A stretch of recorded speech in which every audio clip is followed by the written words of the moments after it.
대한민국 최고의 방송 역대주 용사들, 국내외에 계신 애청자 여러분 어서 오십시오. 저희들이 먼저 이상호 고발뉴스 대표 신영환 교수가 여러분들을 환영합니다. 어서 오십시오. 안녕하세요.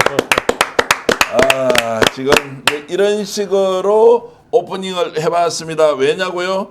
기분 좋은 일이 계속 벌어지는데 아차, 이거 기분 좋아하면 안 되지.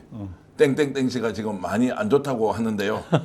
야, 지금 이상징후가 포착됐다 이런 이야기 있는데 이거 이상호 기자, 신영환 교수님 두 분 먼저 소개하고 어떤 이상징후인지 집중적으로 얘기하겠습니다. 고발뉴스를 뻘떡 일으켜 세우고 요즘 승승장구 하시는 이상호 기자 어서 오십시오. 네, 안녕하십니까. 지난주에도 아주 인기가 좋았습니다. 역시 없으면 안 되는 한 분, 신용환 교수님 네. 어서 오십시오. 안녕하세요. 신용환입니다. 고맙습니다. 사실 저희 세 명이 나이가 비슷하고요. 네. 출세는 한 분만 확실히 할 것 같고요. 저와 이상호 기자는 좀 아닌데요. 그래도 우리는 뭐 방송하면서 살면 되니까요. 오늘 이 방송 보시기 위해서 5,000분 시작하자마자 이렇게 들어와 주셨는데 좋아요 누르고 보시면 더 많은 분들이 동시에 시청할 수 있다. 오늘 여러분 어떻습니까? 저희들 파이팅 있게 한번 달려보겠습니다. 2만 명 정도 오늘 동전 목표인데 될지 안 될지 잘 모르겠습니다. 제 넥타이부터 소개를 좀 하겠습니다. 제가 이 넥타이를 맨 지가 좀 오래됐는데요. 이번에 취임 30일 기자회견을 할 때 네. 예. 이재명 대통령이 네. 저를 보고 했을 일은 없겠지만 네. 똑같은 넥타이를 보고 오. 있어서 요즘 이 넥타이가 저한테는 최애 넥타이가 되고 있습니다. 통합 넥타이라고 통합 부르더라고요. 넥타이입니까? 네, 네. 한때는 이 넥타이를 제가 이준석 의원이 필요해서 또 메고 방송한 적도 있고 오신 분들 여러분들이 방송을 하셨는데 요즘 잠깐만 네. 이상호 기자 넥타이 색깔은 저 어떤 의미입니까? 요거요. 예. 제가 이 스픽스용 옷입니다. 별도로 제가 구매했습니다. 스픽스를 위해서. 넥타이는 뭐 이제 톤 매너라고 합니까? 그 의미가 뭡니까? 요거는 제가 5,000원에 그 평화시장에서 샀는데 예. 싸서 구매했습니다. 예, 자 어쨌든 스픽스를 위한 복장해 주셨고 농담이 조금 아재 개그여서 확 저도 와닿죠. 넥타이가 의미가 있는데 뭐 이거 질문하고 싶습니다. 폭우가 쏟아져가지고요. 예. 비를 피하느라고 쫄면집에 들어가서 쫄면을 먹다 튀어가지고 이걸로 가렸습니다. 예, 넥타이가 위장용이시군요. 예, 불리한 상을 위장하는 오늘 위장용 넥타이를 메고 오셨는데 그래도 저희들이 여러분들과 함께 나눌 이야기 아주 화끈한 것부터 출발하겠습니다. 서초동 아크로비스타 전문 기자 출신을 알고 있는 정치평론가 정경환이 요즘 김건희 네. 이상하다, 상태가 좀 안 좋다, 실제로 좀 많이 안 좋다라고 하는데 사실 여부를 떠나서 안 좋을 수밖에 없는 상황이 온 거죠. 그러니까 여태까지는 이제 아플 예정이었거든요. 그리고 저희가 지난 아산병원에 입원했을 때 ECT 일렉트로 컨버시브 테라피인가 뇌에다가 이렇게 전기 자극을 주는 그걸 통해서 의도적으로 기억상실증 걸린 예정이다라고 해서 사실 그 저희가 막아냈다 하는 그런 전 자평을 과감하게 하고 있습니다. 그러니까 그쪽 길도 갈 길이 없어요. 테러가 막혀 있는 상태에서 지금 믿었던 김성훈 믿었던 누구마저 다 진술을 적극적으로 하는 걸로 이제 돌변하면서 이제 더 이상 방어 기제가 없는 거지. 상식적으로 할 수 있는 방법도 없어. 그래서 무슨 무속을 통해서 탈피하려고 해도 무속은 또 우리 또 신용환 교수가 꽉 막고 있지. 실제로 아플 예정이었는데 이제 실제로 아프기 시작했다라고 하는 내용이 흘러나오고 있습니다만 그럼에도 불구하고 검찰 특검의 소환에 불응할 수 있는 길은 없다라고 또 생각을 하고 있다고 합니다. 최근 들어서 이제 그 변호인들 나오는 얘기들 흘러나오는 것들도 계속 저도 촉을 세우고 보고 있는데 얘기가 좀씩 이제 바뀌어요. 실제로 이제 아픈 듯이 흘러나오지만 저는 믿지 않습니다. 그렇죠. 안 아픔이 이상한 거죠. 사실은 일반인의 경우에 이 정도로 어마어마한 세상을 뒤집어 놓는 뉴스가 나오는데 본인만 멘탈갑으로 잘 버틸 수 있다? 그럼 그 사람 이상한 거죠. 원래대로 보면 더군다나 가까이 있었던 김성훈이니 같이 이제 대통령실에 있던 사람들이 줄줄이 입장을 바꾸는데 당연히 아파야 정상이죠. 그러나 이 사람 아픈 것도 자기 스스로 아플 자격도 없다. 자기 스스로 아플 그런 상황도 못 된다. 그렇기 때문에 이건 이제 이미 온 국민들이 다 쳐다보고 있는 거예요. 근데 결정적으로 사실 휠체어로 나오는 거 사실 다 코웃음 쳤거든요. 네. 그거 무슨 뭐 다 우리도 다 우울해요 사실. 방송 오늘은 방송 안 됐어. 오늘 방송이 좀 약했어. 뭐 이런 거 사실 우리 자평하면서 우울하잖아요. 네. 그런데 맥주 한 잔 먹기도 하고 그러는데 실제로 우울증으로 휠체어를 탔다 무리수를 던졌습니다. 근데 차에 오르면서 발로 걷어찼죠. 그리고 집에 가서 참외 먹고 왔다 갔다 하다 걸렸죠. 자 그럼 집안에서도 그러면 우울증 때문에 휠체어 탔으면 휠체어 타든가.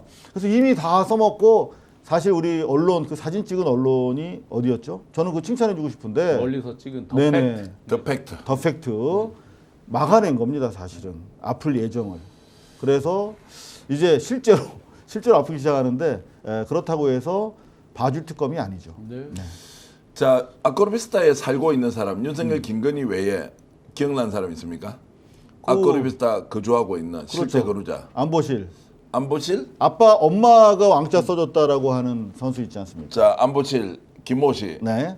근데 진짜는 심우정 검찰총장이 그렇죠. 거기 살고 있잖아요. 네, 네네. 아니 거기 사는 제가 아는 정치인은 많아요. 정무 전 의원도 있고 많이 있어요. 예. 네. 최근에 심우정 검찰총장을 봤다는 사람이 있어요. 뭐 짧게 대화를 나눴던 모양이던데 분위기가 굉장히 안 좋다. 얼굴이 똥상이더라. 그래서 이것이 걱정하는 것인지 체념을 한 것인지 잘 모르겠으나 이상하더라. 그게 정상이죠. 아까 우리 교수님 말씀하셨지만 이제는 사태 인식이 제대로 현타라고 그러죠. 오는 것 같아요. 그러니까 우리가 쭉 보면 야 이런 상황인데 아직까지도 윤석열이 다시 컴백할 수 있다고 믿네. 쟤네 뭐 잘못된 거 아니야? 아니 우리가 모르는 뭐가 있는 거 아니야? 실제로 있었죠. 그런데 이제 내란 특검이 사실 처음 시작될 때만 해도 이제 저도 왜 꼭 내란 특검 특수부 출신을 써야 되지?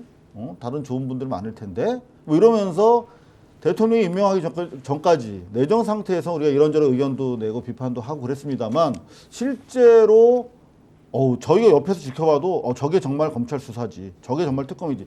특검이 역사상 뭐 여러 차례 특검이 있었습니다만 별로 밝혀낸 게 없었던 게 여태까지 역대 특검이잖아요. 옛날에 뭐 고급 온로비 사건 같은 경우에도 보면은 그건 특검이 아니었구나, 국정조사였구나. 여하튼 간에 별로 성공한 특검이 없었거든요. 근데 확실히 정권이 바뀌고 나서 이제 특검은 옆에서 지켜봐도 살벌합니다.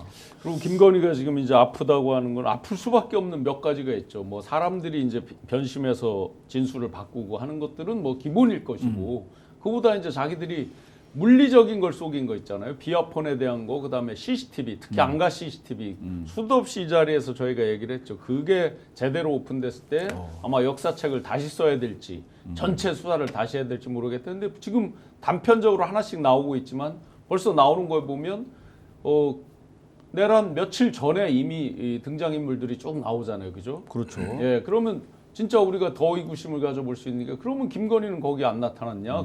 지금까지 이제 아직 다 나온 게 아니니까 단편적으로 흘러나오니까 여러 다른 조사에서 혹시 뭐 비아폰 노상원 씨랑 지금 했다는 거 봉지욱 기자 얘기하고 하듯이 여러 가지 자기 본인과 관련된 거 숨겼던 게 물리적 증거 자료들이 막 놀랍게 나오는 거 아니냐? 그럼 화병이 나겠죠. 근데 저는 오늘 지금 윤상현에 대해서 사무실 등에 대해서 전면적으로 지금 압수수색 진행 중이거든요. 근데 그 윤상현이 지금 압수수색되는 건 명태균 때문에 김건희 특검에서 하는 건데 실제로 안가 CCTV에서 드디어 윤상현이 나왔다는 거. 그렇죠. 오늘 12월 윤상현이 1일 날 그것도. 동시 출연했습니다. 근데 12월 1일 날 안가에서 포착됐고 또 새롭게 11월 26일 날은 김주현, 박성재 고정으로 이복현 한기 전까지 이렇게 지금 안가에서 계속 포착이 되고 있는데 이런 것들 윤상현이 사실은 어떻게 보면은 김건희가 봤을 때는 뇌관일 수도 있거든요. 그렇죠. 자기 안에서 터지는 뇌관일 수 있는데 그런 것들이 김건희로 하여금 이제는 끝났구나 하는 그런 결정적인 현실 인식을 갖도록 한 계기가 아닌가. 그럼 우리가 그동안 알려진 건 이제 국정원장하고 그 전날 통화, 문자 이런 것만 알려졌었잖아요. 그러면 지금 상시적으로 그 앞전에도 다른 일들이 계속 있다는 뜻이잖아요. 그렇죠. 보면 네. 그런 것들이 이제 마구 튀어나온다. 그래서 그랬는지 그제 어제 계속 김박하 국힘도 아마 그런 것들을 좀 뭔가 수사 상황을 예의주시하면서 대비 회의 같은 걸 의원들이 많이 하는 것 같아요. 제가 여의도에서 식당을 갔다가 네. 우연히 의원들을 마주쳤어요. 표정들이 아주 비장합니다. 비장해. 근데 저는 그거는 아마 지금 속보로 막 뜬 건데 네. 특검이 그 추경호 내란 방조죄 공수처에 사실 별도로 떨어져 있었던 거거든요. 그거를 가져왔어요. 오늘. 네네. 아마 그렇게 되면 추경호가 내란당으로 들어가는 사실은 또 뇌관이잖아요. 그렇죠. 예? 그 내란 당일날 소위 말하면 내란 해제를 방해하기 위한 그것도 되게 엄청나게 그러면 중요한 12월 제목인데. 1일 날 윤상현 의원만 들어갔다. 그러면 추경호 의원도 만약에 그러면 그런 어떤 맥락이라면 또 들어간 일이 있거나 또는 안가에 간 일은 없을까? 여러 가지 특히 의구심이 또 들겠죠. 저는 그날 당일날 알리바이가 이를 또다 아시다시피 김건희 같은 경우 특히 관련이 깊어 보이는 사람일수록 뭐 이상한 알리바이가 있어. 예, 예. 그 어쟁이 뚜쟁이들은 별로 없어 알리바이가 없어도 되니까. 근데 김건희가 뭐 그날 또 피부과 간 것도 그렇고. 그날 근데 맞아요. 추경호가 전 제일 이상했어요. 괜히 이발하고 뭐 보통 우리가 그 뭔가 시간에 맞추거나 뭐 진짜 알리바이 만들 때 그런 짓 하잖아. 맞아요. 이상했거든. 근데 추경호가 이제 내란 특검팀으로 넘어왔다. 그러면 지금 내란 특검팀의 속도나 어떤 폭으로 봤을 때 그냥 그날 추경호랑 전화 통화한 자들 다 네. 일거에 그냥 압수수색 들어갈 수 있거든요. 자, 그래서 이제 이 대목에서 여러분들과 이제 아주 깊은 얘기 한번 나누어야 하는데요. 김건희가 왜 지금 몸 상태가 좋지 않느냐?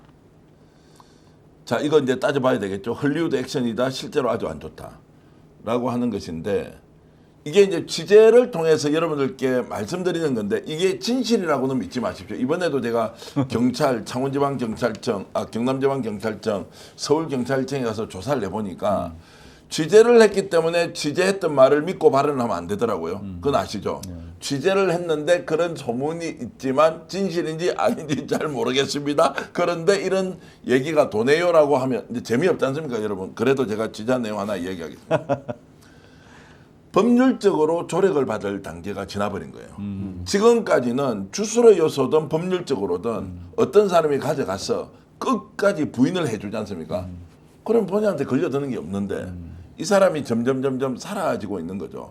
그래서 오히려 더 적극적으로 김종준 경호처장, 김성훈 차장조차, 박종준 경호처장, 김성훈 차장조차도 더 많이 화끈하게 수사팀이 놀랄 정도로 많은 얘기를 지금 풀고 있어요.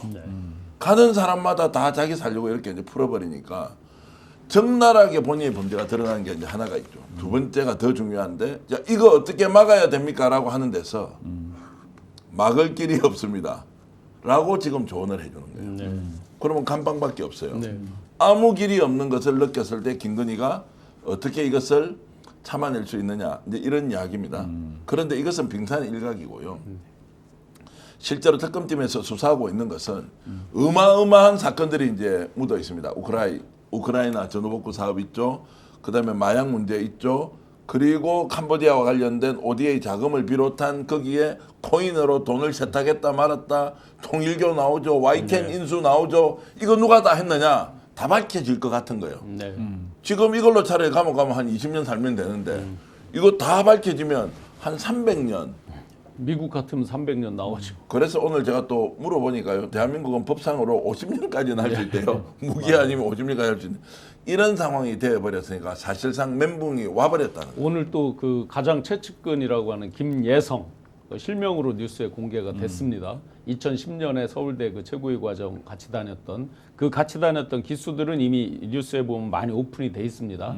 그러니까 윤석열이 집권하고 나서 갔던 어떤 행정마다 그 동문들이 같이 얻어 걸려 있습니다. 실제로 그 김예성 씨를 실명으로 보도하면서 출국 금지 347억 잔고 위조한 거 그 당사자라고. 근데 그것도 저는 그 용어가 마음에 안 듭니다. 모친 최은순 씨의 뭐를 받고 그 최은순 잔고 조작 이렇게 나오잖아요 보통. 근데 그 가장 먼저 그 사람을 알았던 거는 김건희입니다. 같이 대학원 최고위 과정을 다니면서. 그렇죠. 그러니까 그 누가 의뢰하고 누구 때문에 했는지는 알 수가 없죠. 엄밀히 말하면 김건희 잔고 조작일 수도 있는 거죠.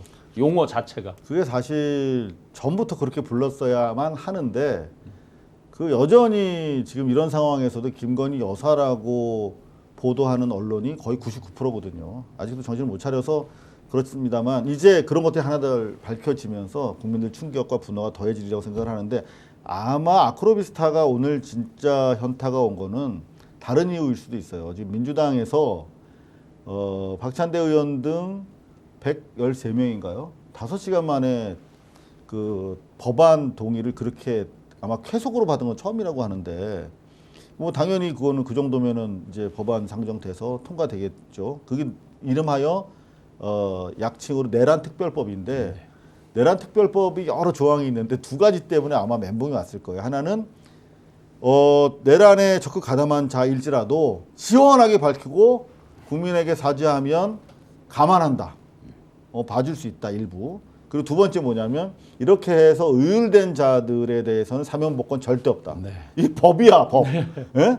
그러면 이거는 이제 법 발효되면 이 사안부터 적용되는 거거든요. 이번 내란 특검 등등부터 시작해서. 그러면 야 이거 정말 심각하고 정권 교체가 됐다는 것을 아마 이제 확연하게 몸으로 느끼고 있을 것 같아요. 지금 말씀 주신 게 정말 큰 의미가 있는 거죠. 통과된다면. 왜냐하면 그 뒤에 이들이 계속해서 기대할 건 그거 하나잖아요. 그러면 윤 어게인을 완성해 놓은 당이다. 그럼 계속해서 어떤 시그널을 보내면서 때로는 회유도 하고 때로는 협박도 할 수 있죠. 빵에 가두 협박을 할 수 있죠. 내가 너희들 걸 알지만 아직은 입 안 열고 있어? 하는 이것도 있을 수 있죠. 나중에라도 우리 빨리 너희들 집권하면 꺼내줘? 이런 것도 있을 수 있죠. 그런데 이제 그게 안 통한다는 거잖아요. 그 법이 통과가 되면 다 필요 없는 거잖아요. 그러니까 지금 빛의 속도로 다 돌아설 수밖에 없는 게 의외로 박근혜 때나 박근혜 탄핵 때 이런 때보다 훨씬 심플해요. 왜냐하면 내란 수괴, 내란 우두머리는 사형 아니면 무기징역. 김건희도 지금 몇 년형인지 알 수 없을 정도로 긴 형이 거의 우리가 예상이 되는 거죠. 그럼 나머지 같이 했던 사람들 입장에서 야, 저 두 사람 우리가 커버할 일이 뭐가 있냐. 나 살기도 바쁜데. 심플하죠. 굉장히 심플해졌어요. 그런 근데 상황. 이제 우리가 지금 김건희의 멘탈 상태에 대해서 이런저런 상황, 달라진 상황을 인식하고 있을 거다 이렇게 나열을 하고 있는데 결국은 이제 하나로 종합을 하자면 그나마 지금 윤어겐이라고 했지만 윤석열 중심으로 그나마 당을 유지하고 있잖아. YUGI. 응? 네. 근데 일단 겉으로 보면 멀쩡한 당이 있어. 근데 사실 이 당이 사실상 내부로부터 지금 무너지고 있지 않습니까? 3대 특검에 의해서. 그런데 중요한 건 뭐냐면 오늘 윤상현이 뭐 일제 윤상현과 관련된 모든 소재에 대해서 압수수색 진행 중인데 당연히 우리가 예상했던 것처럼 국임당이라고 하는 당을 왜 만들어 놨습니까? 내란당을. 이걸로 이제 나름대로 아성을 구축하면서 저항의 교두보로 삼고 공격해오면 우리는 이제 정치 보복이라고 그래야지 이렇게 준비를 한 거잖아요. 당연히 윤상현 지금 압수수색 들어오니까 정치 보복이다라며 목소리를 높이는데 전혀 안 먹혀. 전혀. 누가 봐도 이건 정치 보복 아니거든. 자 그러면 그렇게 어렵게 당을 내란당을 윤석열 중심으로 유지해 놓았는데 전혀 헬프가 안 되네. 자 그러면 완전히 이거는 멘붕인 거죠. 자, 절망인 거죠. 그래서 이제 현역 의원들도 줄줄이 지금 이제 구속 위기에 놓여 있습니다. 뭐 놓일 것입니다. 이거는 혹시 명예훼손 안 되니까 놓여 있는데 지금 김성교 국민의힘 의원도 지금 이제 몇 선입니까? 이 사람 삼선 양평 출신 아닙니까? 네네. 이 사람이 이제 출국 금지 됐으니까 이제 양평 게이트도 올 게 왔다라고 했는데 이 사람이 양평 게이트를 만들어준 일종의 장본인이었는데 본인은 아무것도 아니고 한 게 없다라고 이렇게 발뺌을 했지만 이게 2022년도 3월 달에 양평군수 예비후보 시절에 했던 그 영상 보고 김성교도 멀지 않았다라는 판단을 하게 영상 한번 보여드리겠습니다. 대통령 당선이라고 점심 먹으러 갑니다. 나한테 단 둘이 만나면은 옛날에 인연도 있지만 지청장 때 인연도 있지만 장모님 때문에 김성교가 고생했다는 걸 너무나 잘 알아요. 너무나. 그러면 저 우리 국회 노태도 올라가고 그러면 계단이 높아요. 그 예상결산위원회 있고 그러면 거기 가면서도 나하고 단둘이 있을 때는 나하고 6년생이니까 당신만 보면 미안해. 자, 저걸 자랑이라고 했는데 지금 와서는 저것 때문에 감옥 가는 중요한 증거가 될 것이다. 이제 양평 게이트도 곧 터지는데 워낙 동시다발적으로 많은 일이 수사되고 있어서 그런데 제일 우려하는 거 지금 당장 해결돼야 하는 것은 원희룡 전 장관이 출석하면 모든 것을 술술술 불 것이다. 라는 이야기가 지금 나오고 있거든요. 저는 제가 이제 뭐 씁쓸하죠 정말로. 원희룡 장관하고 가장 그래도 일을 많이 했던 놈이잖아요. 정책총괄지원실장을 했고 정책총괄본부장을 했고. 갑자기 그 말씀하시니까 제가 질문을 잘못한 거 아니냐? 아니요. 어쨌든 아니 정확한 원희룡 하여튼 전 장관하고 그러니까 아주 제가 가까웠다는 거 팩트입니다. 예. 씁쓸하죠. 왜냐하면 제가 마지막 딱 인수위 시작하자마자 이제 사표를 내러 가서 원장관 방에 가서 커피 마시고 저 차 마시고 나온 게 마지막 인사였거든요. 그때도 이제 윤통이 이제 국토부 장관 제안을 하고 막 이런 거에 대한 고민 이런 것들을 이제 얘기를 하고 그랬었는데 지금 보면 원장관의 평소 스타일하고 보면 이렇게 막 컵으로 꼬고 막 돌리고 이런 스타일은 아니란 말이죠. 아마 검찰에 가게 되면 본인도 이제 검사 생활을 했고 그 수사 속성도 잘 알지만 독실한 또 기독교인이긴 해요. 그 가족 전체가 그렇습니다. 그러다 보니까 아마 스타일하고 해서 보면 어느 딱 물꼬가 터지면 이렇게 이리 돌리고 저리 돌리고 할 것 같진 않아요. 다 좀 전에 말씀하신 대로 술술 불 가능성이 있죠. 근데 뭘 저는 계산을 해서 이렇게 꼴 반대 상황을 한번 상정을 해가지고 한번 말씀을 드려볼게요. 그럴 수 있어. 그런 사람이었었을 거야 아마 그 당시까지만 해도. 근데 제가 쭉 그 뭐 인부시에서 막 인터뷰도 하고 막 그랬다가 이 새끼 누구야 막 이렇게 욕도 먹었던 기억이 나는데 그때가 언제냐면 우리 한준호 의원이 이제 그 관련해 가지고 비밀을 하나 둘 밝히면서 원희룡을 막 푸시할 때 양평거 이제 그 네. 알았냐 재산이 그렇지. 저 김건희 일가에 땅이 있는 걸 알았냐고 그렇지. 물을 그거 때 추궁할 때 뭐 자기 뭐 정계 뭐 은퇴를 뭐 걸고 아니다 막 그러고 백지화 하겠다고 막 그럴 때 사실 원희룡이 저는 매우 깊숙이 지금 관련돼 있구나라고 하는 것을 느낄 수가 있었습니다. 인터뷰하면서. 근데 실제로 우리가 취재를 해보면 처음에 얘들이 뭐라고 그랬냐면 양평 고속도로와 관련해서 이거는 처음 액션이 딱 들어오니까 우리 존경하는 우리 안진걸 소장님이랑 또 누구야? 임세훈 소장, 임세훈 소장, 강덕구 의원, 강덕구 의원님 이런 분들이 이제 양평에 대해서 처음 문제제기할 무렵이었어요. 그때 뭐라고 일보가 해명이 나왔냐면 그거 문재인 때 거야 이렇게 해명했었어요. 맞아 기억납니다. 그래서 제가 대본에 뭐라고 그러냐면 저 말은 고발 뉴스에서 저 말은 인수위 때부터 자기들이 했다는 얘기다. 그거 실토한 거다. 근데 실제로 아니야 다를까 인수위 때부터 얘네가 작업한 거예요. 그러니까 인수위는 문재인 정부가 맞지. 그래서 그렇게 거짓말한 거예요. 사실 예. 둘러댄 건데 실제로 인수위 때 어떻게 진행이 됐는가 우리가 취재를 해보니까 아예 인수위 때가 권력이 제일 크다고 그러지 않습니까? 그리고 준비됐던 자기들이 해먹기로 했던 부분을 인수위 조직에다가 딱 태가지고 이게 되도록 만드는 가장 중요한 시점이잖아요. 그런데 이미 그때 원희룡을 그 인수위 해당 부서 위원장으로 시키고 그리고 나중에 국토부 차관 만들 놈들까지 인수위 위원으로 다 넣어서 처음부터 왁구를 만들었고 그때부터 보고서를 작성했고 당시에 문제가 됐던 보고서를 만들었던 뭐 엔지니어링 이런 선수들이 이번에 다 출국 금지됐습니다만 경동하고 동해 네네. 뭐 이런 동해 회사들이 이런 있어요. 그렇죠. 그 선수들 다 출국 금지됐죠. 요것들에 대해서 이미 그때부터 가르마를 딱 타놨단 말이에요. 그러니까 이 원희룡은 사실 그거 하려고 국토부에 보내진 거예요. 그러면 처음부터 너무나 끝까지 은폐 과정까지 자기가 직접적으로 관련돼 있기 때문에 아무리 자기가 무슨 뭐 하나님 부처님 믿어도 제가 봤을 때는 너무나 깊이 담궜다. 유턴하기에는. 처음에 이제 이들이 이거를 숨기기 위해서 가리기 위해서 뭐라고 초기에는 주장을 했었냐면 진작부터 아주 면밀하게 검토를 해서 올라온 거다라고 처음에는 주장을 했어요. 그 뒤로는 그걸 못하게 된 거는 제가 이제 대선 때 정책 총괄하다 보니까 무슨 얘기냐 택도 없는 소리 하지 마라. 페이퍼가 단 한 번도 소위 이제 양서면으로 가는 원안이죠. 네.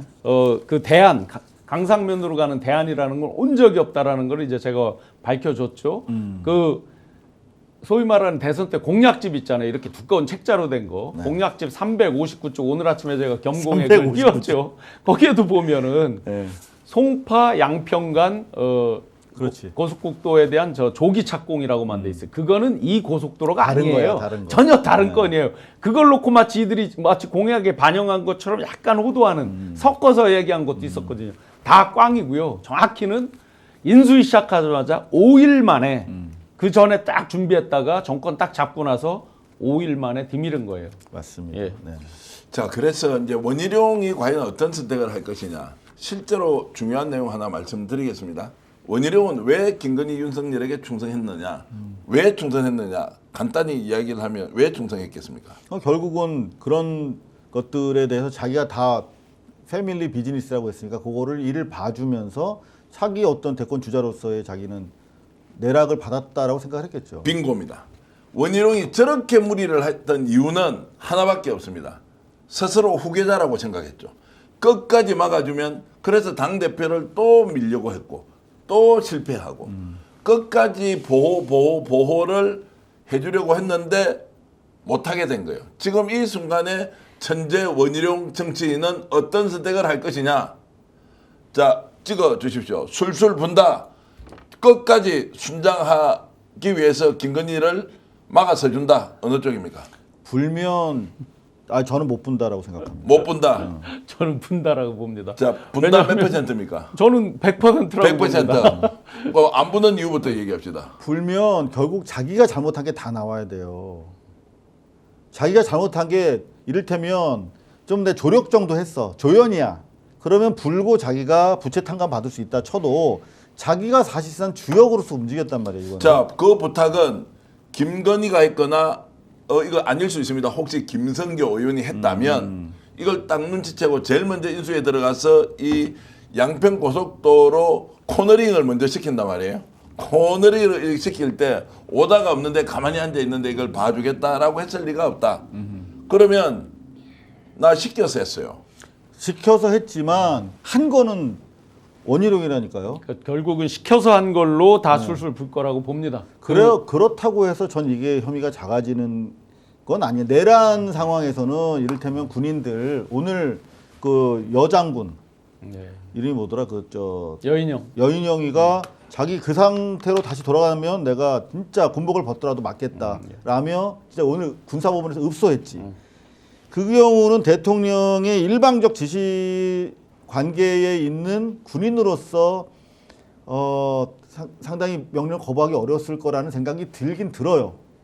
그럼에도 불구하고 처벌 받아야지만 원희룡은 네네. 거래한 거라니까요. 거래. 자기가 이 정권의 황태자로서 권력을 얻기 위해서 요거를 처리해 주는 조건으로 그 자리에 들어간 거고 거기에서 아주 명시적으로 지시를 받았다고 하더라도 이 과정은 여러 단계를 거쳐서 장관만이 할 수 있는 일을 한 거예요. 알겠습니다. 머리가 좋잖아요. 머리가 좋기 때문에 저는 이렇게 생각해요. 정말 잠깐만요 부탁드립니다. 자, 이제 분다 안 분다 막 이제 댓글로 싸움이 났습니다. 좋습니다. 열심히 여러분들 원희룡 분다 안 분다에 대해서 의견 주시면 제가 좀 반영하겠습니다. 안 분다에 500원 건다는 분 별바라기님, 양형수님은 100%다 분다 이렇게 하고 김미니미니님은 원희룡은 못 불어 이렇게 하는데 자, 네. 우리 왜 봅니까? 네, 원희룡이 머리가 좋습니다. 여러 가지 앞뒤 계산이 빠릅니다. 너무 빨라서 사실은 실수를 하거나 실패하는 경우가 많이 있었고 그걸 많이 봤습니다.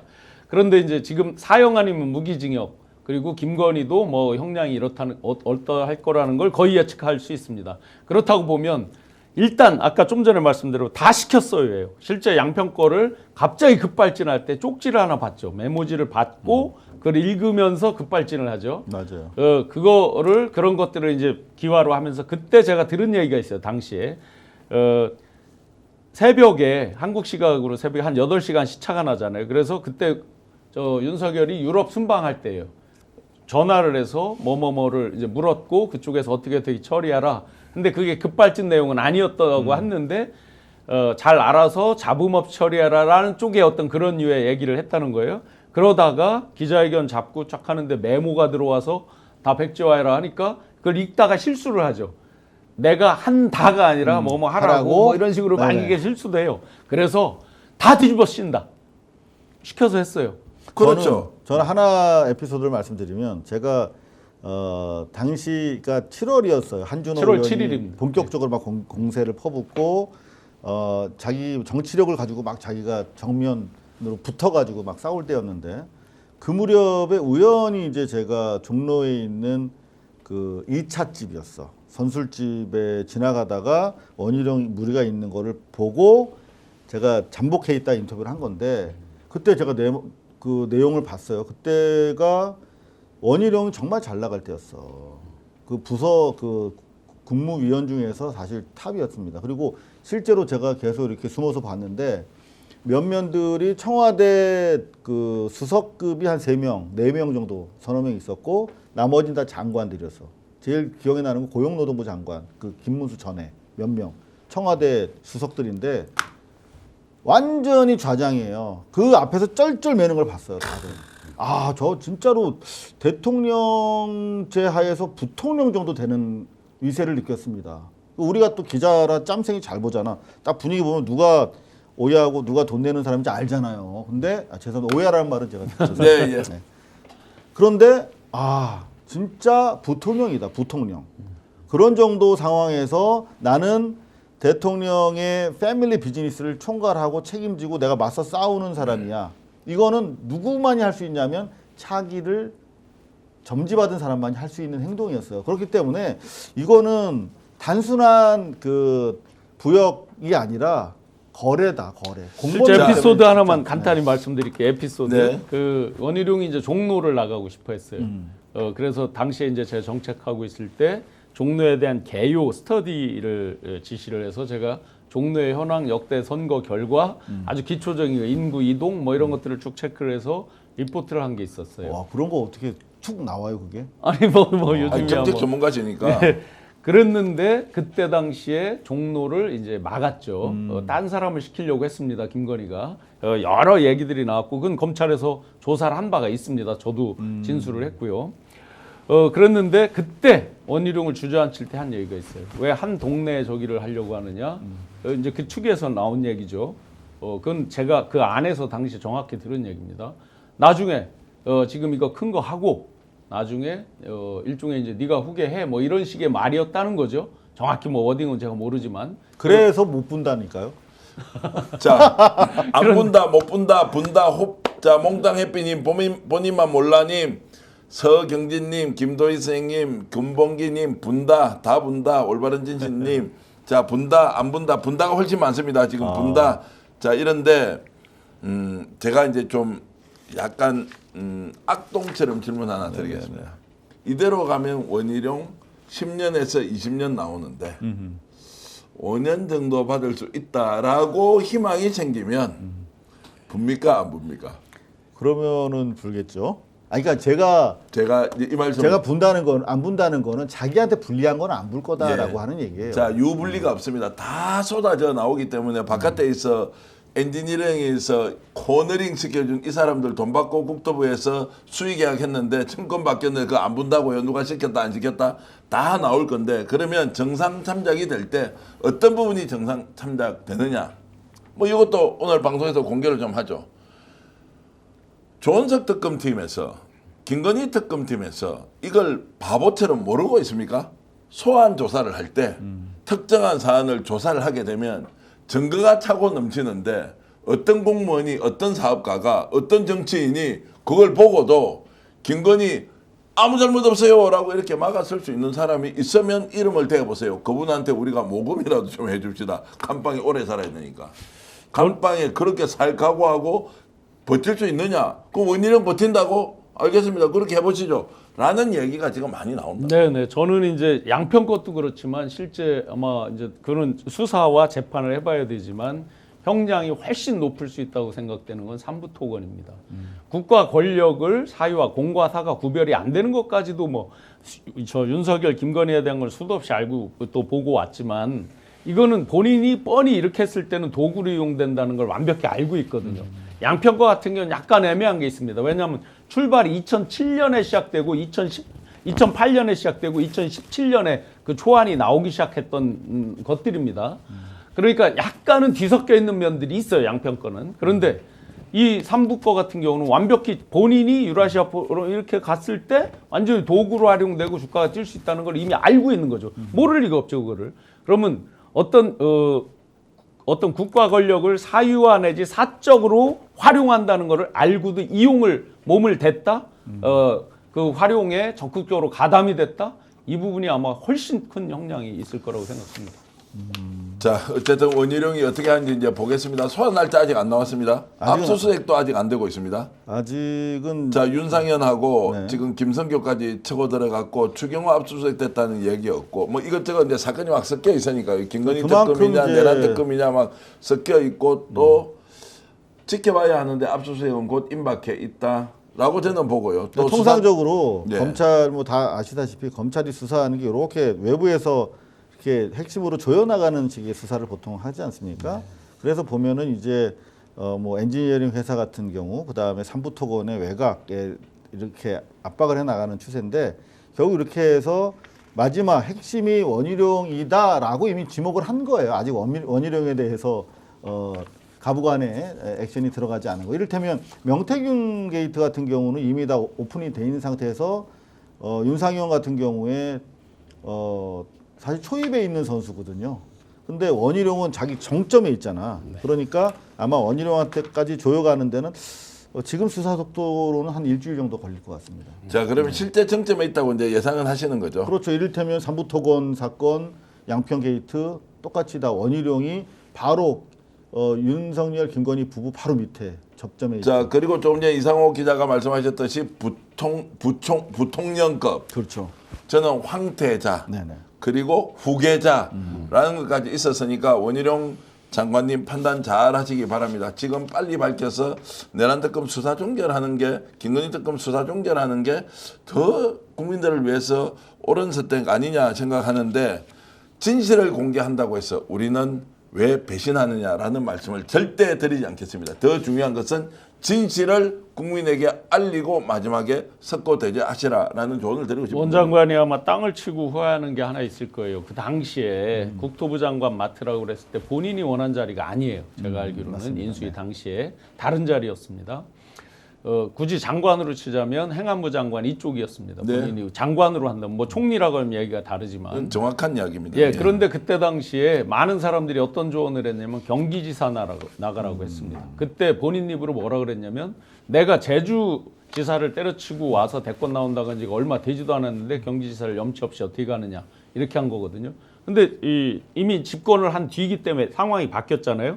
그래서 바뀌었다 하고 많은 사람들이 경지지사를 권했습니다. 아마 지금 그 부분을 굉장히 후회하지 않을까. 자, 그 얘기도 조금 더 하겠습니다. 그러면 이제 원희룡 당시 인수위의 총괄 뭐였습니까? 인수위원장이 있었고 저기가 안철수가 위원장을 했고요. 위원장이었고 정책 총괄을 그 당시에도 했죠. 인수위 정책 때도. 총괄을 하면서 실제 본인은 국무총리를 하고 싶었죠. 예. 그런데 경기도지사 출마설도 있었고, 아이고 그런 거 저런 거 안 되면 행안부 장관으로 사실 가려고 본인이 했던 것이 맞지 않습니까? 그게 마음에 있었죠. 요거는 뭐 그런 소문이다라고 하지 말고 그냥 근데 저는 뭐 진정한 많이 교수님이 들었으니까요. 팩트다라고 예, 하시면서 예, 우리 사실상 팩트도 그렇죠. 한 번씩 전달해 드려야 돼요. 고객들을 위해서. 예. 원장관이 그 당시에 행안부 장관으로 갔으면 이런 일이 안 생겼는데 왜 국토부 장관으로 갈 수밖에 없었느냐라는 것이 사실 이 사건 양평 게이트의 핵심이에요. 그 뒤에도 똑같이 원희룡 장관 쪽에서 보면 왜 우크라이나 재건 사업에 가서 포럼을 열 수밖에 없었느냐? 원장관이 가만히 있는데 우크라이나에 갔을 리가 없지 않습니까? 그렇죠. 그 오더를 누가 줬느냐는 거예요. 그러면 퀴즈입니다. 그 오더를 줬다면 국토부 차관이 줬겠습니까? 국힘에 있는 당 대표가 줬겠습니까? 그럼 두 사람 중에 한 사람입니다.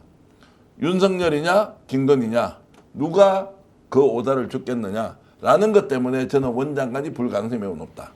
원장관이 그 당시에 행안부 장관을 맡았으면 이런 일 안 생길 텐데. 행안부는 이제 왜 원하냐면 행안부 장관 일반 국민들은 잘 이제 그 부분에 도 관심 안 갖지만 행안부 장관이 전국을 다닐 때 그 지방 교부금이라는 게 있잖아요.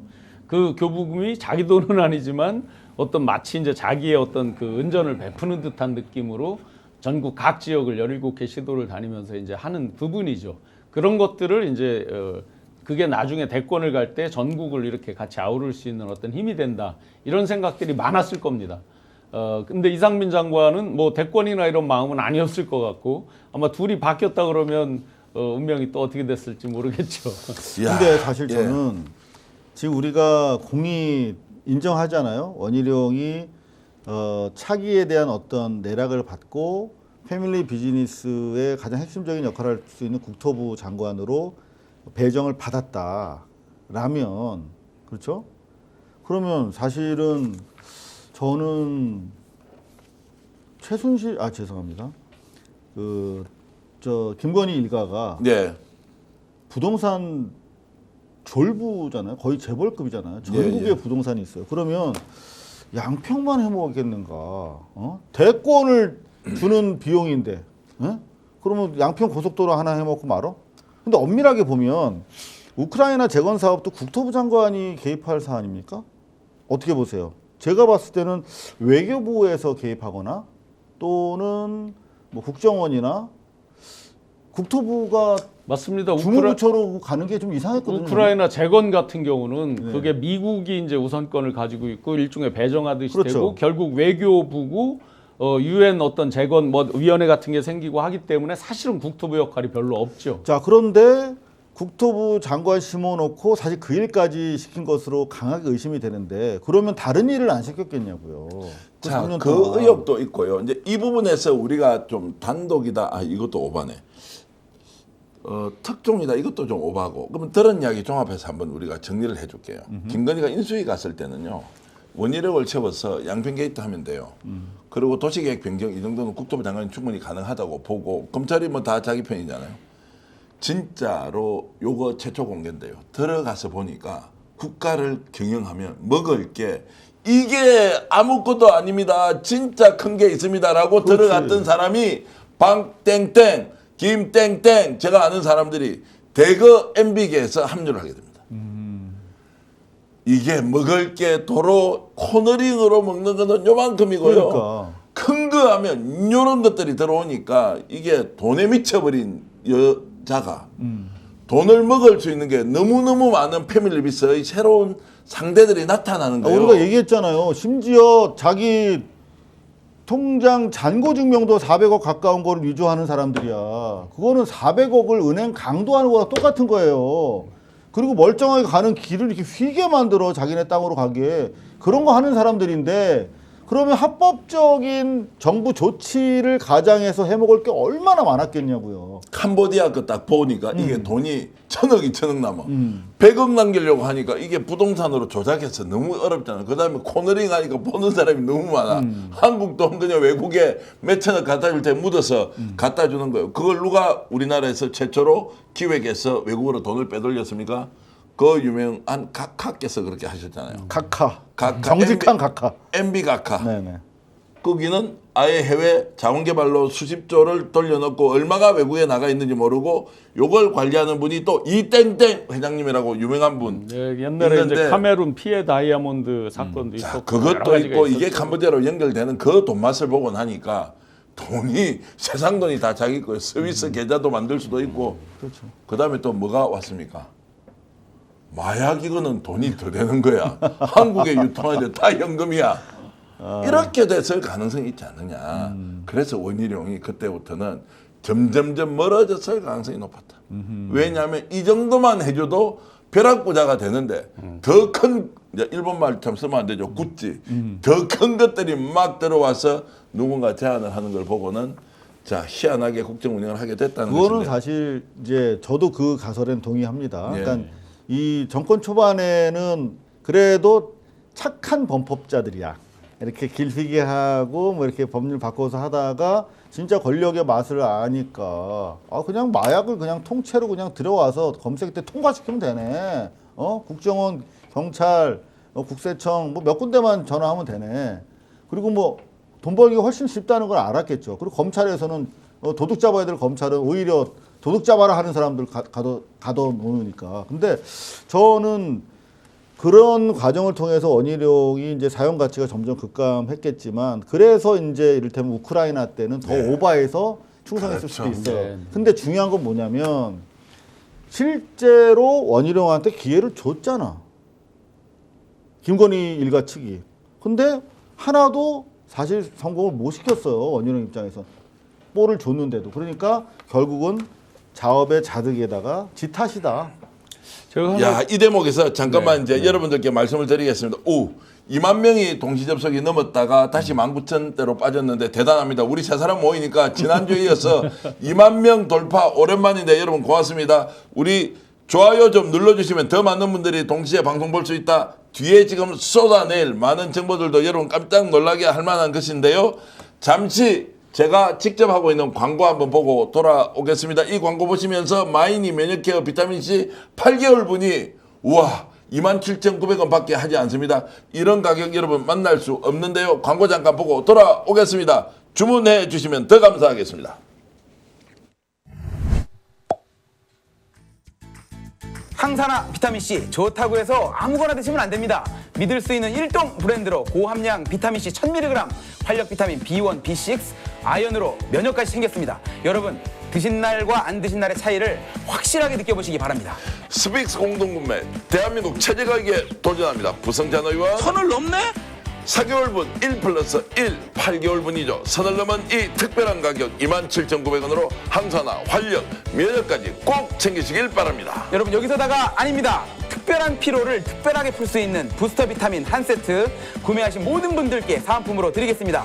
여러분 드신 날과 안 드신 날의 차이를 확실하게 느껴보시기 바랍니다. 여러분 좋겠습니다. 우리 홈쇼핑 계속해.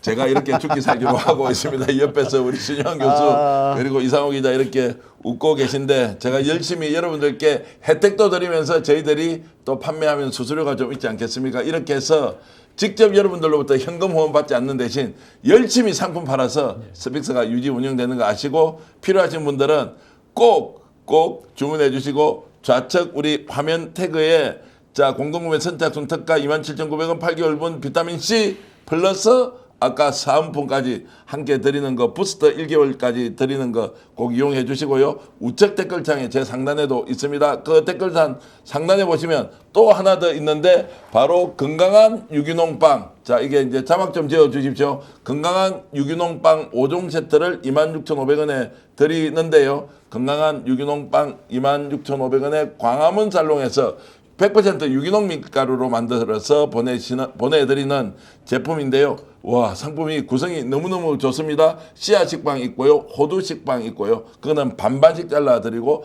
단팥빵 그리고 소보루 그리고 저게 롤치즈 브레드라고요. 요즘 인기 있는 제품 함께하고 있으니까 우측 댓글창 밑에 보면 유기농 빵 5종 세트 총 7개 택배 포함해서 26,500원에 보내드리니까 많은 내용 부탁드리겠습니다. 자 우리 바로 달려서 다음 주제로 넘어가겠는데요.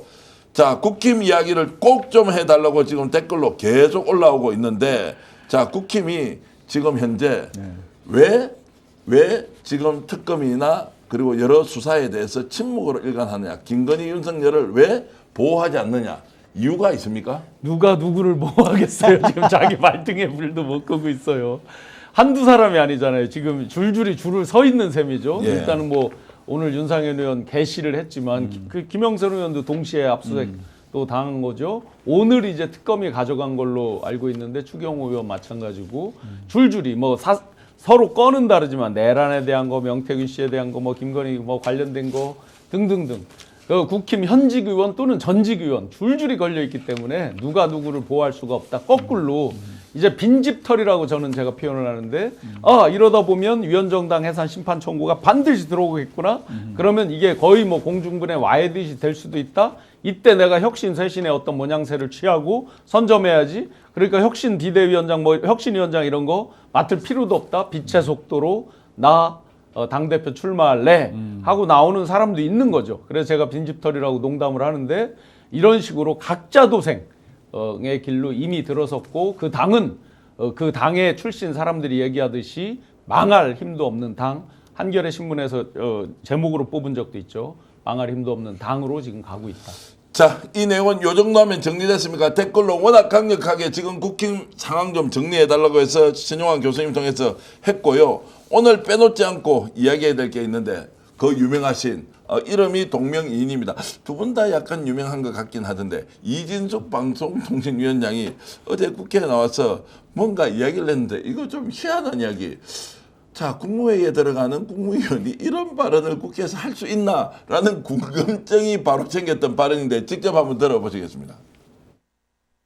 대통령의 지시사항, 방송 3법에 대한 방통위의 입장을 가져보러 한 것은 언제, 어느 자리에서 정확히 어떤 워딩으로 이루어졌습니까? 제가 국무회의에서 있었던 발언들을 이 자리에서 밝히는 것은 적절치 않다고 생각합니다. 이 정부는 방송 장악, 언론 장악을 하고 있다는 이야기를 듣고 싶지 않다. 그래서 방통위안을 만들어 보라라고 하셨고, 내가 스스로 방송 3법 논의를 중단시켰다 이런 말씀을 하셨기 때문에 저는 당연히 대통령 지시사항으로 그 지시에 따라서 안을 만들라고 사무처에 이야기를 했습니다. 저는 대통령으로부터 받은 업무 지시를 따를 수밖에 없습니다. 자, 일단 저거를 좀 정리를 좀 간단하게 좀 해 주십시오. 어떤 의미입니까? 자, 방송 3법을 새롭게 만들어야 하는데 대통령의 지시에서 본인은 충실히 따랐다. 이 이야기로 해석을 하면 됩니까? 다만 이상호 기자님 부탁 하나 있습니다. 방송 3법이 지금 맞다 안 맞다는 오늘 논의는 좀 하지 말고 어쨌든 지시에 따라서 뭐를 만들었는데 이게 왜 문제가 되는 겁니까?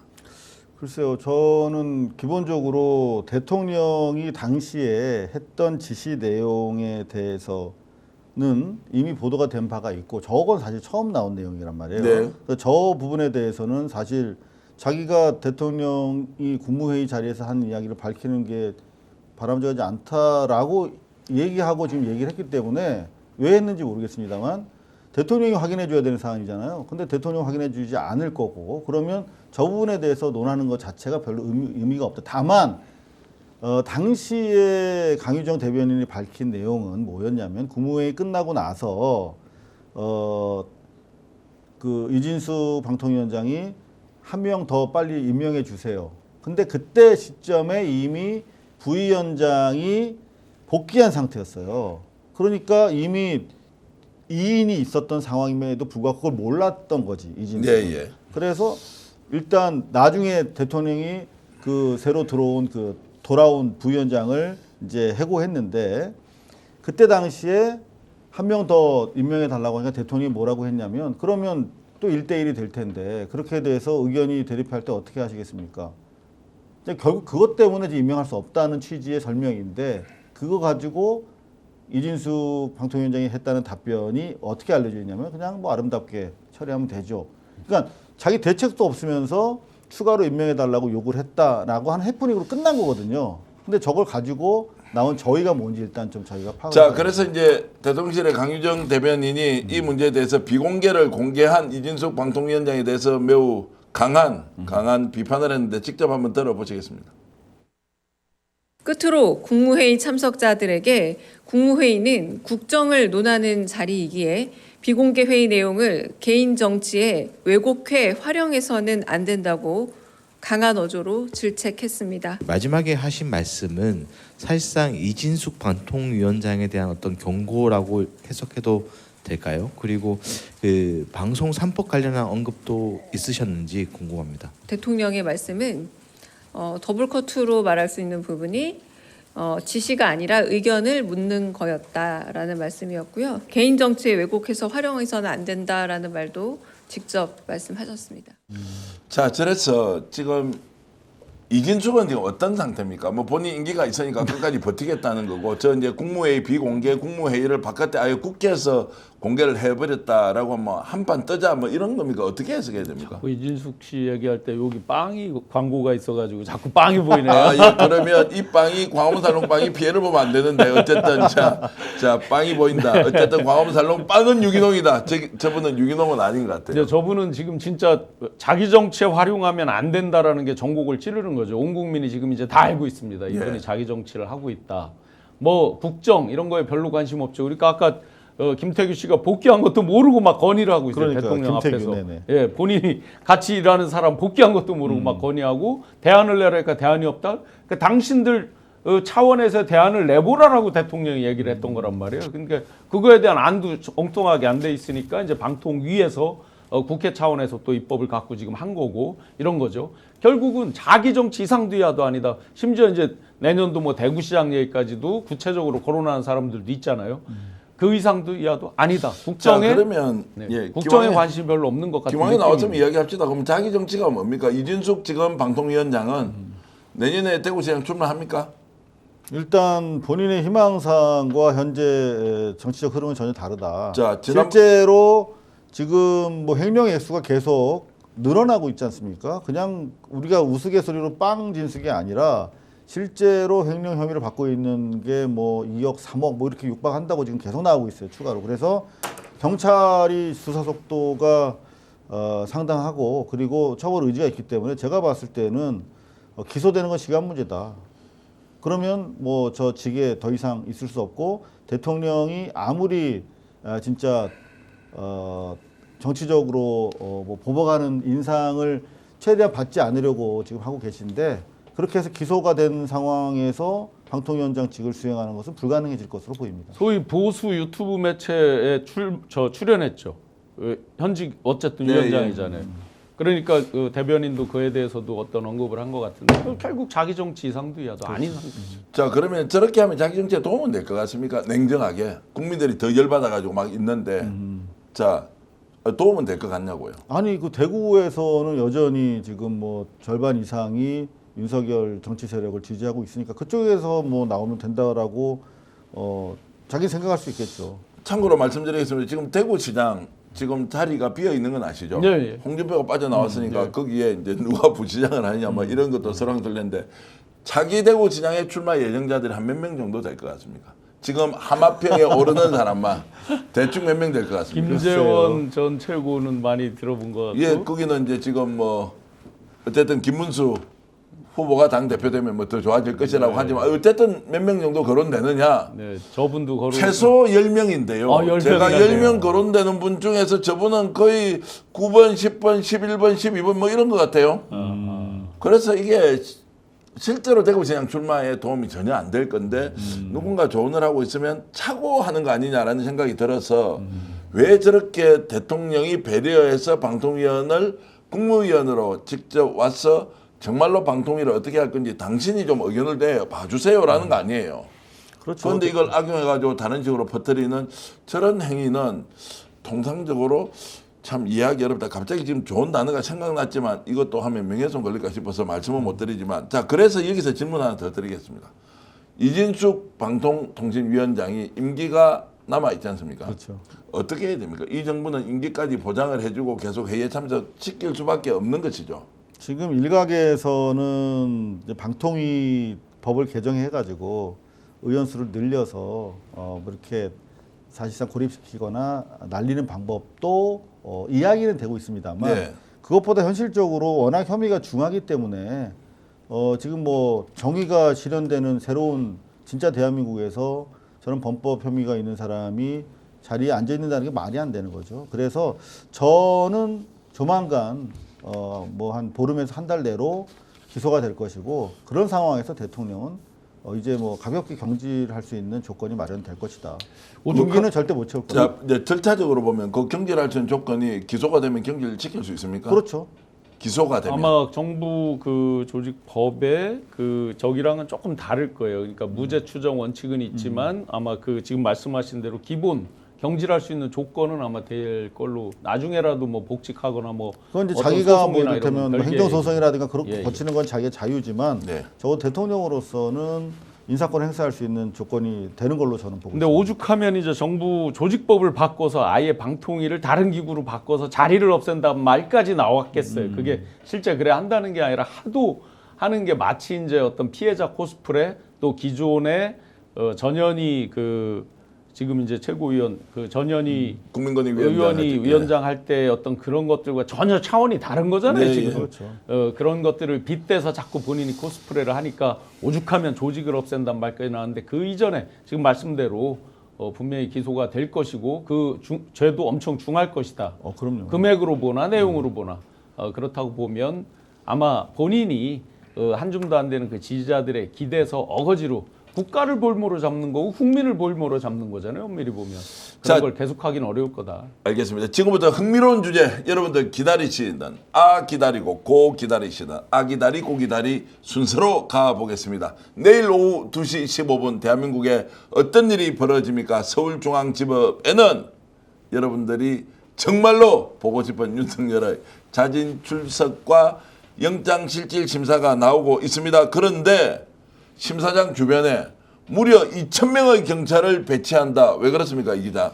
지금 윤석열 입장에서 가장 자기가 마지막으로 기댈 때는 윤어게인 그 조직된 그 젊은 친구들의 사실은 응원이거든요. 지난번에 보셔서 아시겠습니까? 여 기자가 질문하는데 저 지금 지지자들 봐야 되니까 비키라고. 그만큼 윤석열한테는 중요한 거야. 자기의 존재 기반이고 그런 것들이 내란당에 그리고 자기 기반 지지층의 사인이라고 생각하거든요. 날 이렇게 아직 응원하는 사람들이 있어라고 만방에 보여줘야 되는 상황이야. 근데 그게 사실 이제 내란 특검에서 봤을 때는 수사 방해거든요. 결국 내란 선동을 계속하는 행위이기 때문에 그 부분에 대해서 내일은 원천적으로 청사 내에 들이지 않겠다. 부근에도 집회하는 것을 사실상 허용하지 않겠다는 취지를 천명한 것으로 보입니다. 자, 그러면 우리는 기자니까 몇 명이 올 것인지 또 예상합시다. 뭐 걸고 해야 되죠.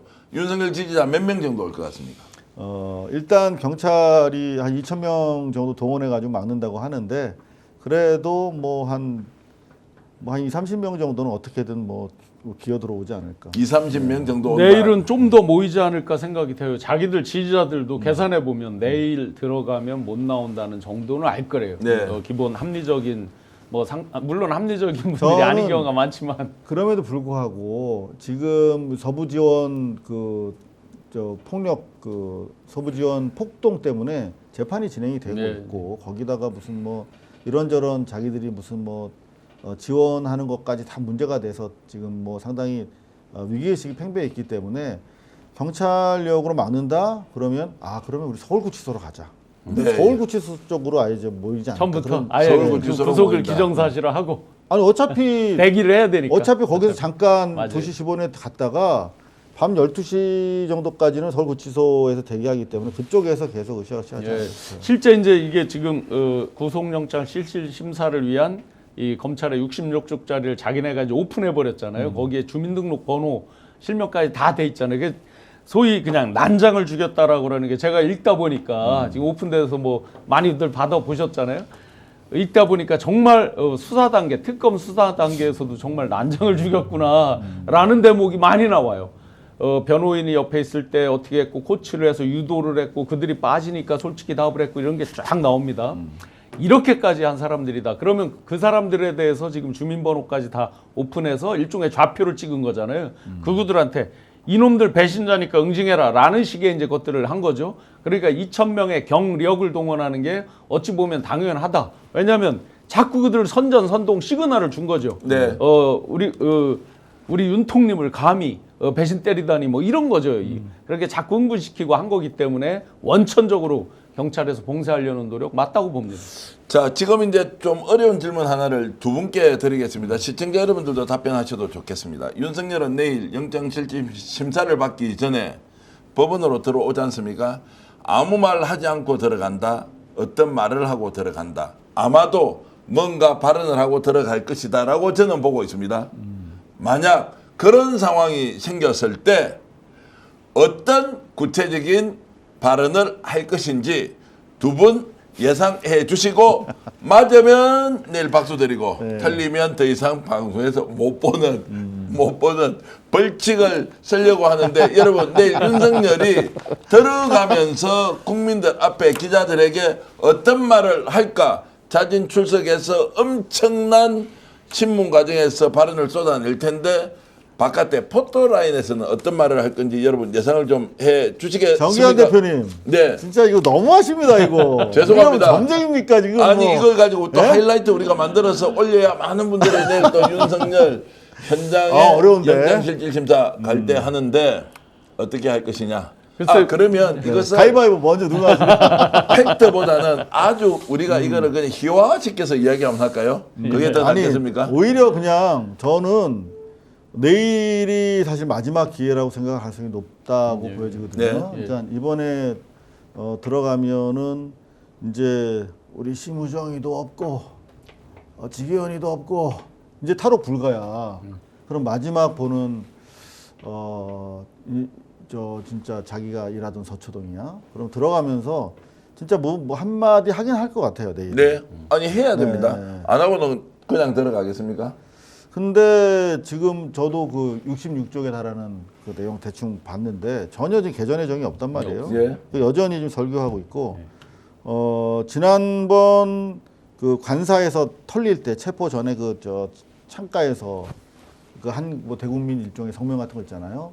그런 톤으로 만약에 준비해 온다면 또 다시 부정선거 얘기, 윤아기한 너희들 고맙다, 난 돌아온다, 뭐 계속 싸워달라, 뭐 이런 취지의 부정선거와 윤아기한 윤어게인 세력에 대한 어떤 투쟁 지침 요 정도가 나오지 않을까 싶네요. 결국은 비슷한데요. 그 한 줌도 안 되는 지지자들에게 주는 메시지가 있을 거다. 왜냐하면 이제 도저히 법으로 안 된다는 거를 본인은 직감하고 있을 것이고, 그러면 어쨌든 끝까지 자기를 보호해달라는 메시지, 호수 위에 달 그림자를 쫓는다는 얘기, 잘 짜놓은 각본대로 특검이 나를 정치적으로 탄압한다, 이런 류의 메시지들이 있지 않을까. 분명히 내일 가면 못 나온다는 걸 본인도 직감하기 때문에 한마디 하긴 할 것 같아요. 자, 그냥 한마디 들어가지는 하는데 않을 것 어떤 말을 할 것인지 미치겠다. 이야, 그 다음에 겁먹은 개가 짖듯이 엄청 떠들어내고 들어갈 것이다.